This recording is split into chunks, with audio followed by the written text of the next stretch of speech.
Queensland's bleak economic outlook is getting worse, with a warning that capital works will be scaled back in this year's budget. That's on top of cuts in the public service.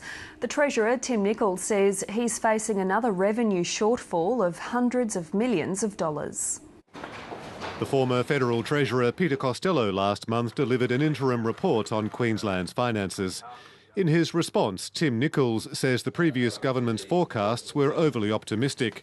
Transfer duty revenue is now expected to be $812 million lower over the next 4 years.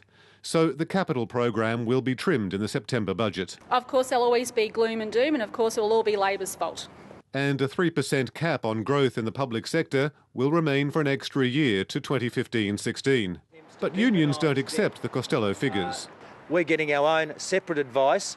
We say slow down, let's have a cool, hard look at this issue. The government is trying to find savings everywhere. The Public Works Minister asked the Liberal National Party's Treasurer Barry O'Sullivan to look at the books of the government printer GoPrint. An LNP heavyweight going into a government building and auditing their books.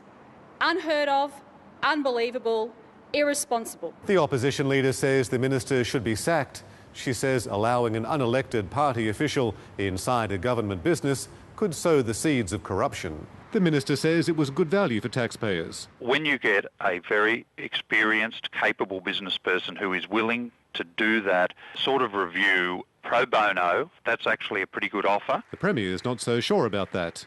I have, Madam Speaker, expressed some concerns about the choice of the particular individual due to the position he holds. I am reassured by the Minister that a more appropriate approach will be taken in the future. But he says the Minister is doing a good job. Chris O'Brien, ABC News.